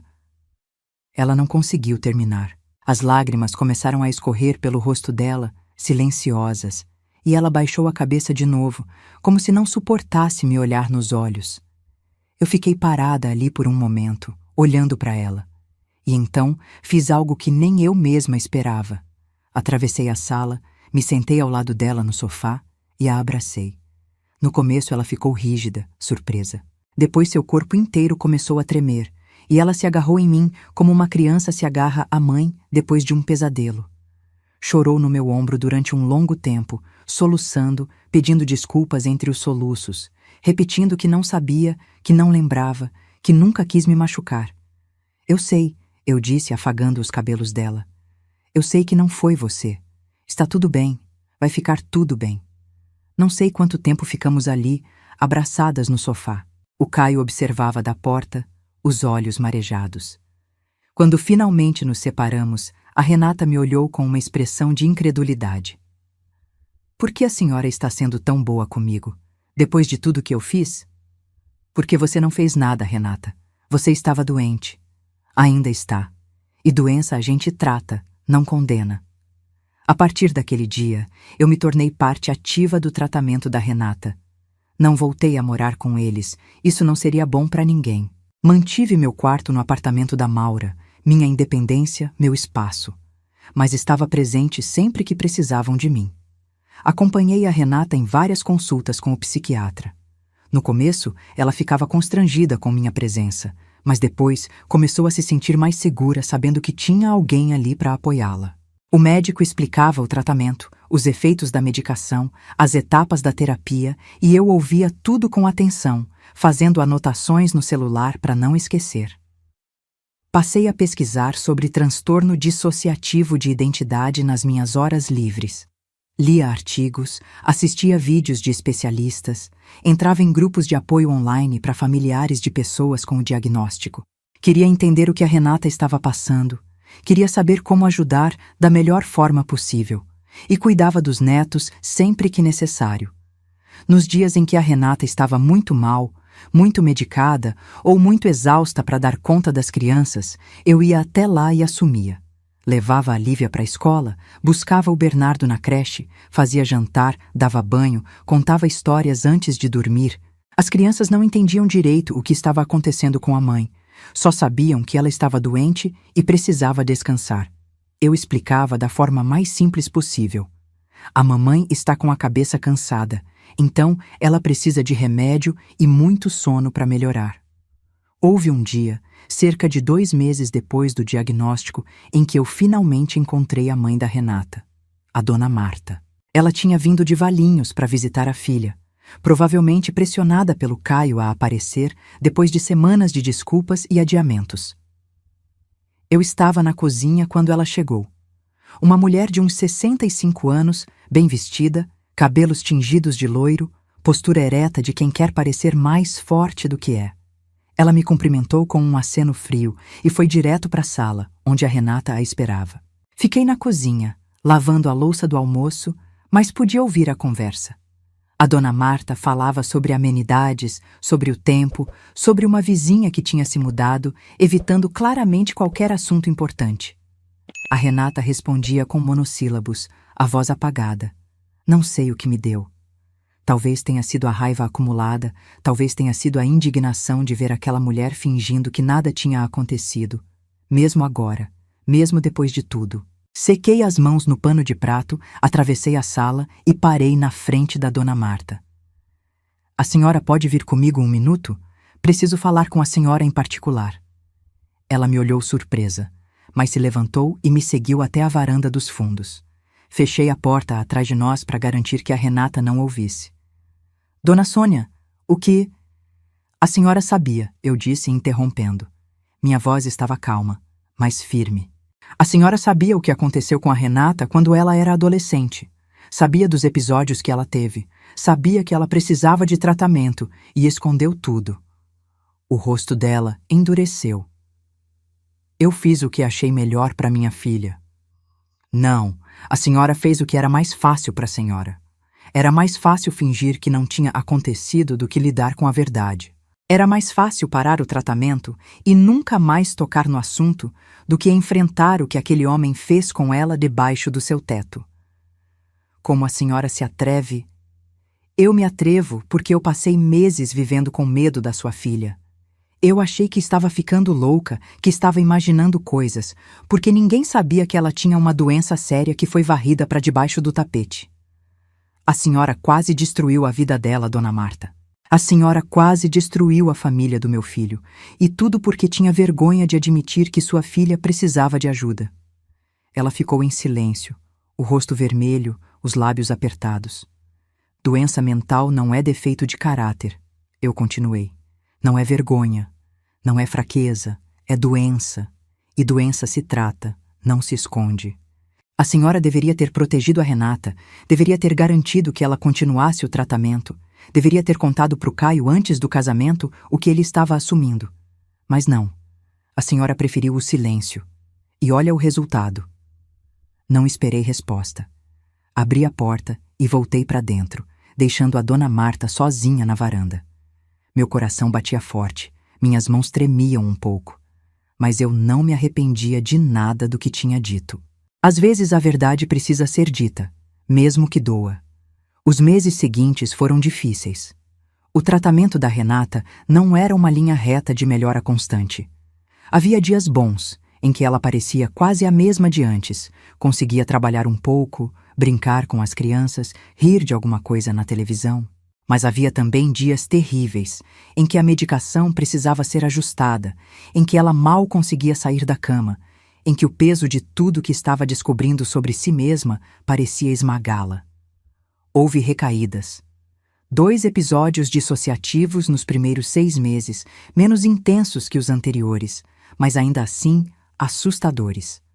O Caio aprendeu a reconhecer os sinais, aprendeu a lidar com eles, aprendeu a não ter medo da esposa, mas sim da doença. E eu estava sempre por perto, ajudando no que podia. Uma noite, depois de um dia particularmente difícil em que a Renata tinha passado horas chorando sem conseguir parar, o Caio veio até a cozinha onde eu estava lavando a louça do jantar. Ele se encostou no balcão, parecendo exausto, e ficou em silêncio por um momento. "Mãe", ele disse finalmente, "eu não sei o que a gente faria sem a senhora." Olhei para ele, para o meu filho que tinha se tornado um homem tão forte quanto o pai dele foi. "Vocês fariam o que precisasse ser feito. Vocês são mais fortes do que pensam." "Não, mãe. Sério. Quando tudo isso começou, quando a gente descobriu o diagnóstico, eu achei que ia desmoronar. Achei que ia ter que internar a Renata, que ia perder minha esposa, que ia destruir minha família. Mas a senhora apareceu e segurou tudo junto. A senhora não tinha obrigação nenhuma de ajudar, depois de tudo que aconteceu. E mesmo assim está aqui, todo dia, cuidando das crianças, acompanhando consultas, pesquisando sobre a doença. A senhora escolheu ficar. Isso significa mais do que a senhora imagina." Eu sequei as mãos e abracei meu filho. Ele era mais alto que eu. Tinha que se curvar para eu alcançar. Mas naquele momento ele parecia de novo o menino que corria para o meu colo quando tinha medo de tempestade. "Vocês são minha família", eu disse. "A Renata é minha família também. E família a gente não abandona quando fica difícil." Com o passar dos meses, algo inesperado começou a acontecer. A Renata e eu, que em 9 anos de convivência nunca tínhamos tido uma relação de verdade, começamos a nos aproximar. Não era mais a dinâmica formal de sogra e nora, com suas regras não ditas e suas distâncias educadas. Era algo mais genuíno. 2 mulheres que tinham atravessado um inferno juntas e saído do outro lado mudadas. Ela começou a me contar coisas. Sobre a infância, sobre o padrasto, sobre os anos de silêncio. Coisas que ela estava processando na terapia e que precisava verbalizar para alguém além do terapeuta. Eu ouvia sem julgar, sem interromper, sem dar conselhos não pedidos. Apenas ouvia. E ela começou a me perguntar coisas também. Sobre o Ernesto, sobre como eu tinha lidado com a viuvez, sobre como era envelhecer, sobre como era olhar para trás e fazer as pazes com as escolhas que a gente fez. Conversas que a gente nunca tinha tido antes, porque antes éramos apenas 2 mulheres que dividiam o mesmo espaço sem realmente se conhecer. Uma tarde, estávamos sentadas na varanda da casa, tomando chá enquanto as crianças brincavam no quintal. A Renata estava tendo um dia bom, tinha até colocado um vestido bonito e prendido o cabelo com cuidado. Ela ficou em silêncio por um tempo, olhando para os filhos, e então se virou para mim com uma expressão séria. "Dona Sônia, posso perguntar uma coisa?" "Claro." "Por que a senhora não me odiou? Depois de tudo que eu fiz, de tudo que eu disse, de ter destruído as coisas da senhora daquele jeito. A senhora tinha todo o direito de me odiar, de nunca mais olhar na minha cara, de contar para todo mundo o monstro que eu sou. Por que não fez isso?" Eu pensei antes de responder. Era uma pergunta importante, merecia uma resposta honesta. "Porque eu vi você, Renata, a verdadeira você. Durante 9 anos, eu vi você ser uma boa mãe, uma boa esposa, uma boa profissional. Vi você cuidar dos meus netos com amor. Vi você apoiar meu filho nos momentos difíceis. Vi você construir uma vida bonita com trabalho e dedicação. Aquela mulher que me ameaçava de madrugada, que dizia coisas horríveis, que destruiu meu quarto, ela não era você. Era a doença, era a dor, era o trauma que nunca foi tratado direito. E eu não podia odiar você por algo que não era culpa sua." Ela ficou em silêncio, os olhos marejados. Então estendeu a mão e segurou a minha. "Obrigada", ela disse, a voz embargada, "por não desistir de mim." A gente não desiste de quem a gente ama, Renata. A gente aprende a amar de um jeito diferente se precisar, mas não desiste. 1 ano se passou desde aquele vídeo que virou meu mundo de cabeça para baixo. Um ano de tratamento, de aprendizado, de reconstrução. A Renata não estava curada, provavelmente nunca estaria completamente. Mas estava melhor. Muito melhor. Tinha voltado a trabalhar meio período, tinha retomado algumas amizades, conseguia passar dias inteiros sem crises. A medicação estava ajustada, a terapia estava fazendo efeito e ela tinha aprendido a reconhecer os sinais de alerta do próprio corpo. A família estava diferente. Não era perfeita, nunca seria, mas era real. Era honesta. Não havia mais segredos, não havia mais silêncios pesados, não havia mais medo do que estava escondido. Todos sabiam o que a Renata tinha. Todos sabiam como lidar. Todos estavam juntos nessa. E eu, aos 64 anos, tinha aprendido uma lição que achei que já soubesse, mas não sabia de verdade. Que julgar é fácil, entender é difícil, e que às vezes as pessoas que mais precisam de compaixão são exatamente as que parecem menos merecê-la. 1 ano. Parece pouco tempo quando a gente fala assim, 1 ano, 12 meses, 365 dias. Mas quando cada um desses dias é vivido intensamente, com suas pequenas vitórias e seus tropeços inevitáveis, 1 ano pode transformar completamente uma família. E foi exatamente isso que aconteceu com a nossa. A Renata continua em tratamento. Provavelmente vai continuar pelo resto da vida. E isso não é uma derrota, é uma realidade. O psiquiatra dela explicou que o transtorno dissociativo é uma condição crônica, que pode ser gerenciada, mas não curada no sentido tradicional da palavra. Ela toma medicação todos os dias, faz terapia 2 vezes por semana e aprendeu a reconhecer os sinais de que algo está errado antes que uma crise se instale. Quando sente que está começando a dissociar, ela tem técnicas para se ancorar no presente, para lembrar quem ela é de verdade. O Caio se tornou um especialista em perceber os gatilhos dela. Sabe que noites mal dormidas são perigosas. Sabe que discussões intensas podem desestabilizá-la. Sabe que datas específicas do ano, como o aniversário de morte do padrasto ou o período em que os abusos começaram, são épocas que exigem atenção redobrada. Ele não a trata como uma boneca de porcelana que pode quebrar a qualquer momento, mas também não ignora a realidade do que ela enfrenta. Encontrou um equilíbrio difícil entre cuidado e respeito pela autonomia dela. As crianças também se adaptaram, cada uma do seu jeito. A Lívia, agora com 8 anos, entende que a mãe tem uma condição de saúde que às vezes a deixa muito cansada ou muito triste. Ela sabe que em alguns dias a mamãe precisa ficar no quarto descansando e que nesses dias a vovó ou o papai vão cuidar dela e do irmão. Nunca presenciou uma crise dissociativa completa, graças a Deus, porque o Caio e eu nos revezamos para garantir que as crianças estejam protegidas quando algo assim acontece. Mas ela sabe que existe uma doença, sabe que a mãe está se tratando e sabe que isso não significa que a mãe a ama menos. O Bernardo, com 5 anos agora, é pequeno demais para entender os detalhes. Para ele, a mãe às vezes fica de cama porque está dodói, assim como ele fica de cama quando pega gripe. Ele aceita isso com a naturalidade que só as crianças têm. Quando a Renata está num dia ruim, ele vai até o quarto dela, dá um beijo na testa e diz que ela vai melhorar logo. E geralmente ela melhora, nem que seja só por causa daquele beijo. Eu continuo morando com a Maura, no apartamento do centro.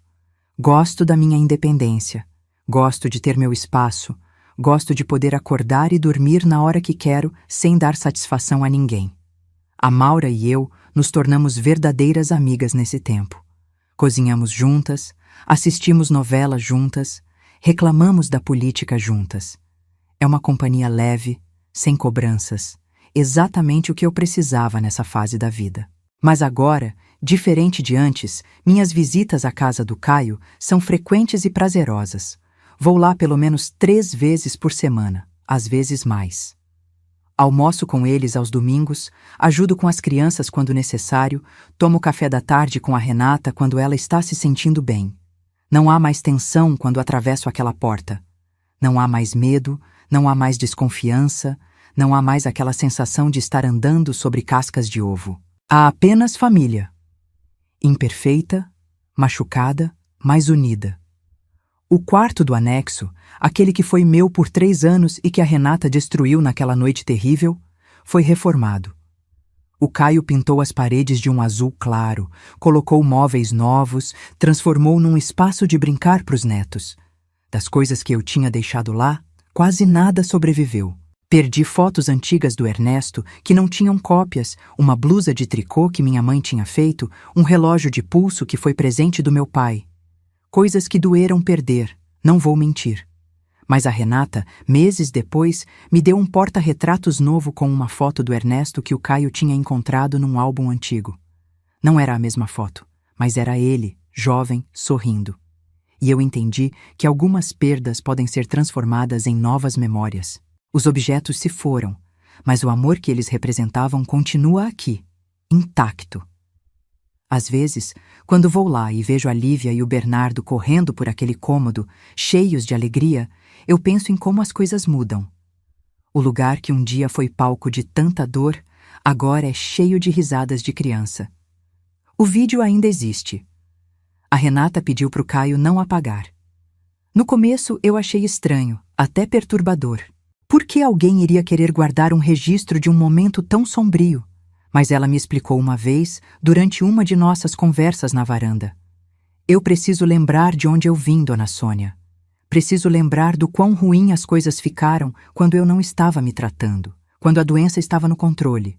Nos dias em que eu penso em parar a medicação porque estou me sentindo bem, nos dias em que acho que talvez não precise mais de terapia, eu assisto aquele vídeo. E lembro que aquela pessoa também sou eu. Uma parte de mim que eu preciso manter sob controle.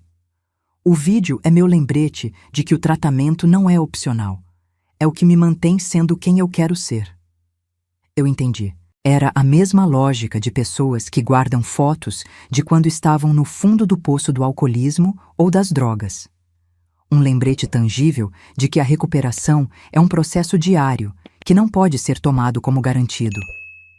Às vezes eu penso em como as coisas poderiam ter sido diferentes se eu tivesse ido embora e nunca mais olhado para trás. Se eu tivesse cultivado a raiva, alimentado o ressentimento, decidido que a Renata era minha inimiga e que eu não devia nada a ela. Teria sido mais fácil em muitos sentidos. Ninguém me culparia. Afinal, eu fui ameaçada, fui humilhada, fui expulsa da minha própria casa. Eu tinha todo o direito de virar as costas e seguir minha vida. Mas se eu tivesse feito isso, o que eu teria perdido? Teria perdido a oportunidade de conhecer a Renata de verdade. Não a nora formal e distante dos primeiros 9 anos, mas a mulher por trás da máscara. Uma mulher forte que sobreviveu a coisas que nenhuma criança deveria sobreviver. Uma mulher corajosa que está enfrentando seus demônios de frente, dia após dia, sem desistir. Uma mulher que se tornou, contra todas as probabilidades, minha amiga. Teria perdido também a proximidade com meus netos. Se eu tivesse rompido com a Renata, teria rompido com a família inteira. O Caio teria que escolher um lado, e ele escolheria a esposa, como deveria ser. Eu veria a Lívia e o Bernardo de vez em quando, em visitas tensas e cheias de ressentimento. Não seria a avó presente que sou hoje. Seria uma figura distante, alguém que eles mal conhecem. E teria perdido algo mais importante ainda. Teria perdido a chance de me tornar uma pessoa melhor. Porque essa experiência toda me ensinou coisas sobre mim mesma que eu não sabia. Me ensinou que eu era capaz de julgar sem conhecer os fatos. Que eu era capaz de sentir medo e deixar esse medo se transformar em raiva. Que eu era capaz de querer fugir em vez de enfrentar. Mas me ensinou também que eu era capaz de mudar, de ouvir, de aprender, de reconhecer meus erros, de estender a mão para alguém que eu achava que era minha inimiga e descobrir que ela era apenas uma pessoa ferida precisando de ajuda. Era uma tarde de sexta-feira quando meu celular tocou. Olhei para o visor e vi o nome da Renata. Atendi com um sorriso, já esperando ouvir a voz dela me convidando para alguma coisa. Dona Sônia, boa tarde. A senhora está ocupada? Oi, Renata. Não, estou aqui em casa sem fazer nada. Tudo bem com você? Tudo ótimo. É que a Lívia chegou da escola agora com um desenho que ela fez na aula de artes. É um desenho da família. E a senhora está nele. Eu senti meu coração apertar de um jeito bom. Eu estou no desenho? Está sim, bem no meio, do lado do Caio. Ela fez questão de me mostrar primeiro e explicar cada pessoa. E aí ela perguntou se a vovó pode vir jantar hoje para ver o desenho pessoalmente. A senhora pode? Claro que posso. Que horas? Pode ser às 7? Vou fazer lasanha, aquela receita que a senhora gosta. Perfeito. Eu levo a sobremesa. Desliguei o telefone com um sorriso no rosto.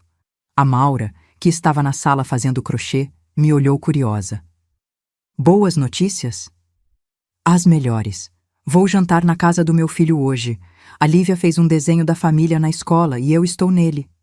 Que lindo, Sônia. Você merece. Passei o resto da tarde me arrumando e preparando um pudim de leite para levar. Era a sobremesa favorita das crianças. Eu fazia sempre que ia para lá, em ocasiões especiais. Escolhi uma roupa bonita, passei um batom discreto e saí de casa me sentindo estranhamente emocionada. Quando cheguei na casa do Caio, a Lívia já estava me esperando na porta. Assim que me viu, saiu correndo e se jogou nos meus braços. Vovó, você veio! Vem ver meu desenho, vem! Ela me puxou pela mão, me arrastando para dentro da casa com aquela energia infinita que só crianças têm. O Bernardo veio logo atrás, querendo atenção também, e eu tive que distribuir beijos e abraços antes de conseguir chegar até a sala. A Renata estava na cozinha, mexendo alguma coisa no fogão. Me viu passar e acenou com um sorriso. A lasanha está quase pronta, dona Sônia. Fique à vontade. O Caio veio me cumprimentar com um abraço. Oi, mãe, que bom que veio. Eu é que agradeço o convite. A Lívia não aguentava mais de ansiedade. Vovó, senta aqui, senta aqui. Ela me puxou para o sofá e sentou do meu lado, segurando uma folha de papel com todo o cuidado do mundo. Esse é o desenho que eu fiz na aula de artes. A professora pediu para a gente desenhar a família. Olha só. Ela me entregou o papel e eu olhei. Era um desenho típico de criança de 8 anos. Figuras de palitinho com cabeças redondas, cada uma com características que as identificavam. Tinha uma figura alta de cabelo curto que devia ser o Caio. Uma figura de cabelo comprido e vestido que era claramente a Renata. Uma figura menor de Maria Chiquinha que era a própria Lívia. Uma figura ainda menor, de bermuda e camiseta, que era o Bernardo. E tinha eu. Uma figura de cabelo grisalho com óculos desenhados no rosto, bem no centro do desenho, entre o Caio e as crianças. Embaixo de cada figura, a Lívia tinha escrito os nomes com sua letra ainda torta de criança que está aprendendo. Papai, mamãe, eu, Bernardo. E embaixo da minha figura, vovó Sônia. Senti as lágrimas começarem a se formar nos meus olhos. Está lindo, meu amor. Lindo demais. A professora perguntou por que a vovó estava no meio em vez de na ponta. Eu disse que é porque a vovó é importante igual o papai e a mamãe. Ela cuida da gente também. Eu abracei minha neta com força, deixando as lágrimas escorrerem. Eram lágrimas de felicidade, de gratidão, de alívio. Lágrimas por tudo que a gente tinha passado e por onde a gente tinha chegado. O jantar foi leve e alegre. Sentamos todos à mesa. Eu, o Caio, a Renata, a Lívia e o Bernardo. A lasanha estava deliciosa. O pudim foi um sucesso e as crianças fizeram bagunça e riram alto como crianças devem fazer. A Renata estava tendo um dia bom. Seus olhos brilhavam. Ela participava das conversas, fazia piadas, implicava com o Caio do jeito carinhoso que casais fazem. Em algum momento, durante a refeição, eu olhei ao redor daquela mesa e pensei em como as coisas poderiam ter sido diferentes. Pensei nos meses de medo, nas noites sem dormir, na fuga desesperada para a casa da Maura. Pensei no vídeo, na destruição, no diagnóstico que virou nosso mundo de cabeça para baixo. E pensei em como, apesar de tudo, a gente estava ali, junto, inteiro. A vida não é um conto de fadas. A Renata não foi magicamente curada. O trauma dela não desapareceu. Os desafios não acabaram. Ainda haverá dias difíceis, ainda haverá crises, Ainda haverá momentos em que vamos nos perguntar se estamos fazendo a coisa certa. Mas a gente vai enfrentar isso junto, como família. Depois do jantar, enquanto as crianças assistiam um desenho na sala e o Caio lavava a louça, a Renata veio sentar do meu lado na varanda. Ficamos em silêncio por um tempo, olhando para o céu escuro, ouvindo os grilos cantarem. "Sabe o que eu mais admiro na senhora, dona Sônia?" ela disse de repente. "O quê?" A senhora escolheu entender em vez de condenar. Quando todo mundo teria virado as costas, a senhora estendeu a mão. Isso é raro, é muito raro. Eu pensei antes de responder. Eu passei a vida inteira trabalhando num hospital, Renata. Vi muita gente doente ser abandonada pela família porque era mais fácil do que cuidar. Vi pacientes psiquiátricos serem tratados como monstros, como se tivessem escolhido estar doentes, e eu prometi para mim mesma que nunca seria esse tipo de pessoa. Que se alguém da minha família precisasse de mim, eu ia estar lá. Não importa o quê. Ela segurou minha mão e apertou. Obrigada por cumprir essa promessa. Ficamos ali mais um tempo, em silêncio confortável, antes de eu me despedir e voltar para casa. No caminho, dentro do ônibus, eu fui pensando em tudo que tinha aprendido nesse último ano. Aprendi que a verdadeira força não está em revidar o mal, está em reconhecer quando não existe mal algum, apenas dor pedindo para ser vista. Aprendi que julgar é fácil, mas entender exige coragem. Aprendi que as pessoas que mais precisam de amor são frequentemente as que parecem menos merecê-lo. E aprendi que família não é só quem compartilha nosso sangue, mas quem escolhe ficar quando seria mais fácil ir embora. Se você está passando por algo parecido, se tem alguém na sua família lutando contra uma doença mental, eu quero te dizer uma coisa. Não desista. Não abandone. Não deixe o medo ou a raiva te afastarem de quem precisa de você. Busque informação, busque ajuda profissional, busque apoio. E lembre-se de que por trás de todo comportamento difícil existe um ser humano que está sofrendo. A Renata não era minha inimiga. Ela era uma mulher ferida que precisava de tratamento e de pessoas que não desistissem dela. E eu escolhi ser uma dessas pessoas. Foi a melhor escolha que já fiz. Hoje, quando olho para o desenho da Lívia, que está emoldurado na minha parede, eu vejo mais do que figuras de palitinho. Eu vejo uma família que passou pelo fogo e saiu do outro lado. Não intacta, porque ninguém sai intacto de uma provação dessas, mas ainda de pé, ainda junto, ainda se amando. E isso, no fim das contas, é o que importa. Se você gostou dessa história, me responda nos comentários. No meu lugar, o que você faria? E não deixe de assistir ao próximo vídeo que está aparecendo aí na tela. Ele traz uma reviravolta surpreendente e emocionante que vai te prender do começo ao fim. Até o próximo vídeo.